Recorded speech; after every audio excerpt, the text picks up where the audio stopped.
Hey guys, my name is Skylar Fisher. I'm a Team USA para triathlete training at the Olympic and Paralympic Training Center in Colorado Springs. And today I'm going to be reading chapters 11 and 12 to you guys. But first, I wanted to introduce my teammate's guide dog. His name is Uzo. Everyone say hi, Uzo. Uzo. Good boy. So he's going to be helping us read. He does know how to read. Okay. So we're going to start with chapter 11 and then we'll go to chapter 12. So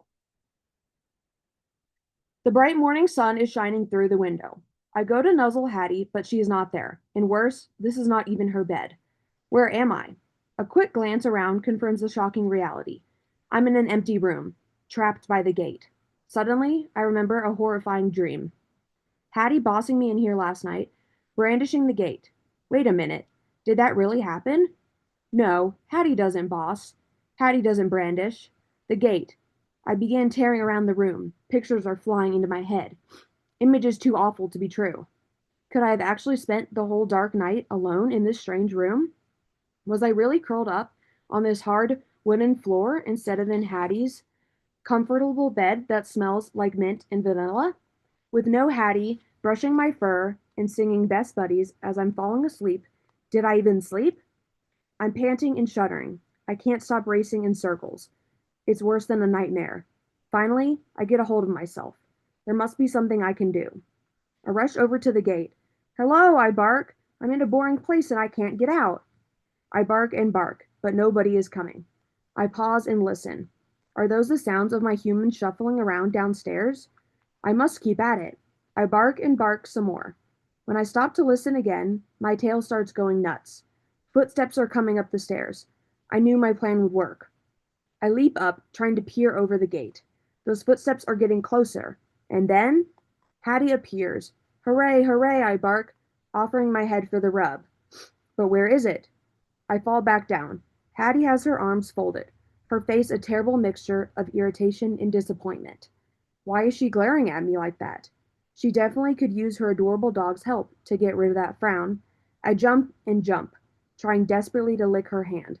I have a great idea, Hattie, I bark, cocking my head in that cute way she likes. Let's go to the dog park and have some fun. She leans away. Stop it, she says in a sharp voice.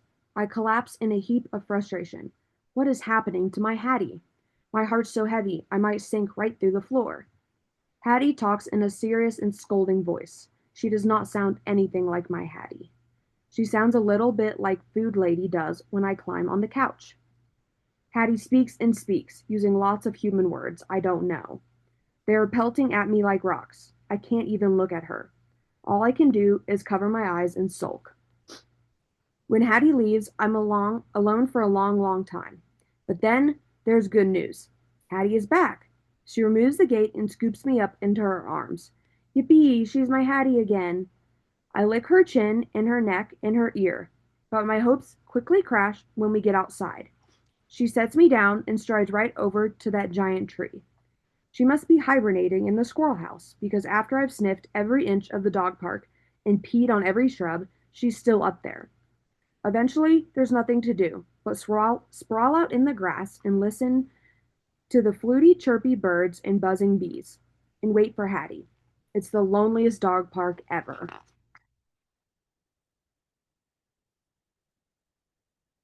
I'm half snoozing when my ears perk in annoyance. Chipper, chatter, squawk. My fur prickles. It's one of those nasty squirrels. This one is even bigger than the two from last time. He's scampering across the tippy top of the fence, along the far side of the dog park. Doesn't he realize there's a ferocious dog guarding the place?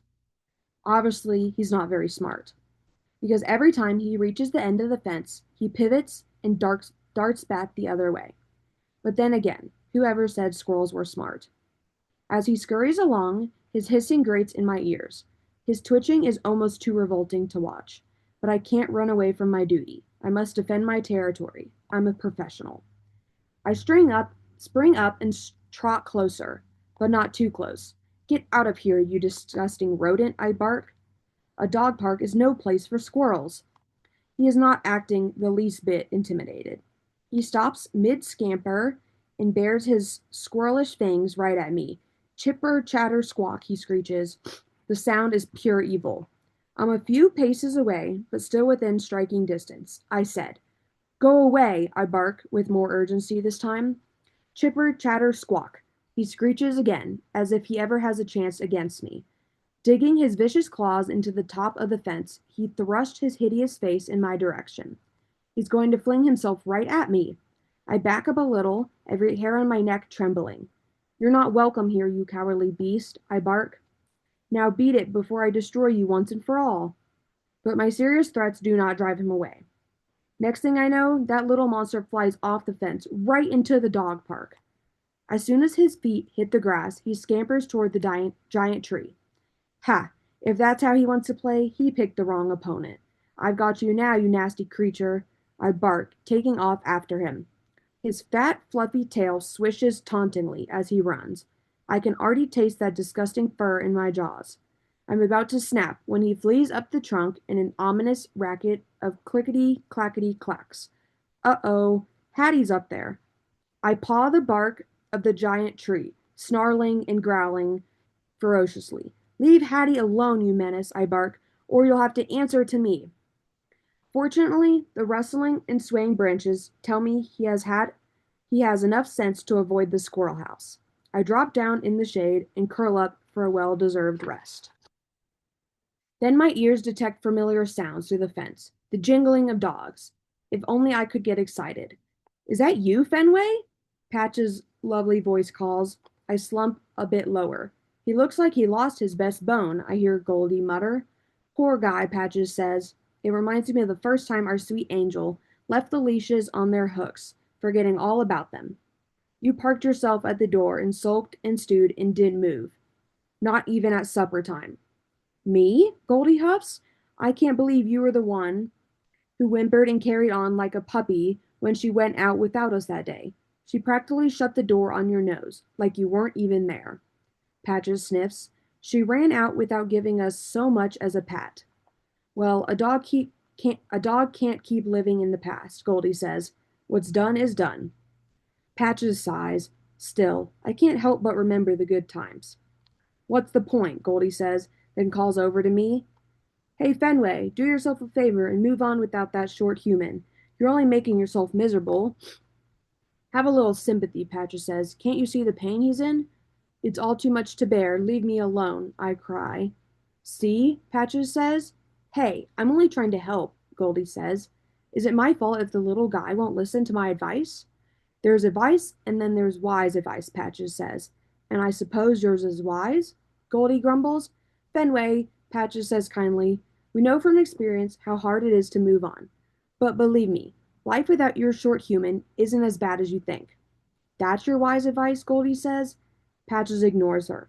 "Listen, Fenway, at first we couldn't accept it, but as time went on, we got used to entertaining ourselves." "That's right," Goldie says. "Instead of swimming in the pond, now we lie in puddles." "You mean we splash in the wading pool?" Patches says. "Speak for yourself," Goldie says with a growl. "I lie in puddles." "In any case," Patches goes on, "we found ways to adjust, and you will too." I want to ignore them, but a sense of fury rises up through my fur and consumes my entire body. In a flash, I'm charging over to the fence. "Maybe that's what's working for you," I say, "but I could never live without my Hattie. I'm going to get her back."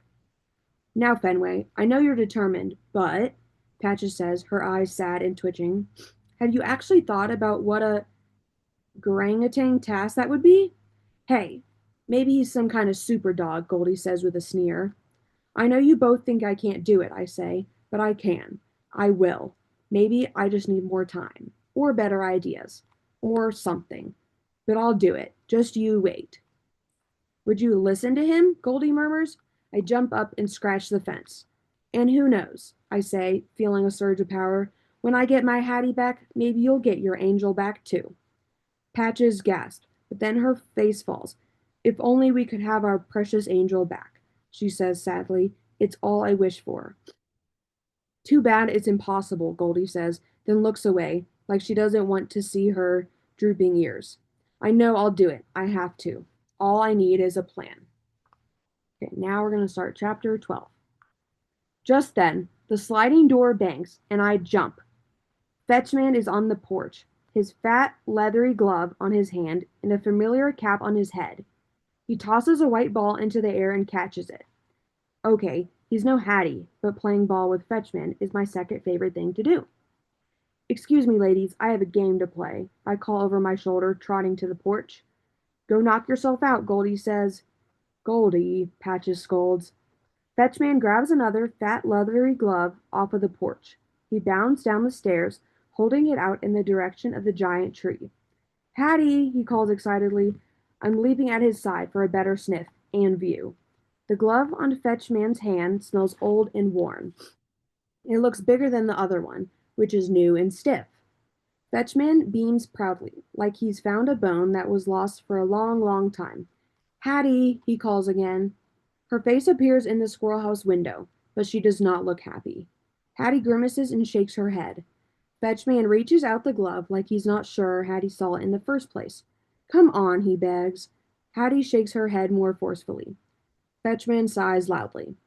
Then he chatters in a voice that sounds like a combination of coaxing and pleading, like he's trying to get her onto the cold, scary scale in the vet's office. Next thing I know, Hattie's face vanishes from the window. Her sneakers appear beneath the leafy leaves. She's coming down! Hooray, hooray, I bark, romping over. We're all going to play fetch. It's the best day ever! Fetchman's right behind me. The instant Hattie's feet touch the ground, he hands her the gloves. Oh no, I hear Goldie say. I can't bear to watch, replies Patches. It's okay, ladies, I say, prancing near the fence. I've got this. Just you wait. Patches looks like she wants to say something, but changes her mind. Goldie drops down and scratches. I charge back over to Hattie. I'm so ready, I bark, leaping on her legs. Fenway, she snaps. She turns to Fetchman, whose voice has changed from coaxing and pleading to serious and guiding. Really, Fetchman, you think Hattie doesn't know how to play fetch? It's one of her favorite games. Let's go, I bark, circling their feet. What are we waiting for? Fenway, stop, Hattie snaps again. Hey, can you blame a dog for being impatient? Hattie trudges back to the porch and grabs her cap. She tucks it on, pulling her bushy tail through the back. Ready, she says, but she doesn't sound like it, or look like it. For one thing, she's standing way too close to Fetchman, giving me a huge head start. I trot into the middle of the grass, waiting for Fetchman to wind up and send the ball flying toward the back fence. But instead, Fetchman leans in. He flips the ball gently toward Hattie's chest. She slaps at it with her fat gloves, but it bounces off and lands in the grass. Hattie hangs her head. I'm on it, I bark, speeding after the ball as it rolls behind Hattie's feet. She can't resist the chase. She snatches it practically right out of my jaws, in a way that is not very playful. Fetchman pats Hattie's arm. He straightens the leathery glove on her hand. He punches his own glove a few times. He takes a couple of steps back and nods. Hattie's face is sheepish. She takes a loud breath. Her hand goes back for the toss. I'm so ready. I take a lead forward toward Fetchman, bouncing and panting. I can hardly wait. Hattie hurls the ball toward us. I race after it. So does Fetchman. Only he's running backward. He leaps way up high, stretching his arm overhead. He grunts, and thump. The ball smacks into his glove. No fair, I bark, springing up like I could possibly reach the ball in Fetchman's hand. Fetchman clutches the ball like a prize. He grins at Hattie. Nice, he shouts happily. Hattie does not share his enthusiasm. She shakes her head and scowls. Nice, she asks, her voice full of disbelief. Fetchman's shoulders soften. He walks back toward her. Practice, he pleads over and over. Finally, she nods. He backs up a couple more steps. He makes an excited face. Ready? He says. I'm so ready, I bark, jumping wildly at his feet. Fetchman bends his knees. He softly tosses the ball right to Hattie, even though she's standing there all stiff and nervous and not ready at all, and I'm the one who obviously wants to chase it. Hattie swipes at the ball. It taps the side of her glove and gently drops into the grass. She groans. Mine, I bark, preparing to pounce, but once again, Hattie grabs the ball before I have the chance. I leap at her legs as she straightens. She squeezes the ball in her glove. She's not even looking at me. I jump higher. When is the fun going to start? I whine. Fenway, she says, her hand shooing me down. Come on, I bark, dancing around her sneakers. I want to play too. Fetchman glances at Hattie, raising an eyebrow. She lets out a sigh, hands him the white ball, and races toward the sliding door. Whoopee, I bark behind her all the way. Chase is my favorite game. But then the door slams shut just as I reach it. I turn and watch Fetchman flip the ball over his head and catch it a few times, perfectly content. Isn't he upset that Hattie ran off? A moment later, the door opens and Hattie reappears with my leash. Are we going to walk to the real dog park? Yippee! I bark, leaping up and licking her knee. As the leash clicks, Hattie hops down the steps toward the side fence. I'm galloping alongside her. Whee! The breeze ripples through my fur as we run through the grass. It's the best feeling ever. But when we get to the fence, the wonderful feeling abruptly ends. I go to follow Hattie back to Fetchman, but ouch, my collar tugs me back. Somehow my leash got wrapped around a slat in the fence. Hattie, help! I bark. I got stuck.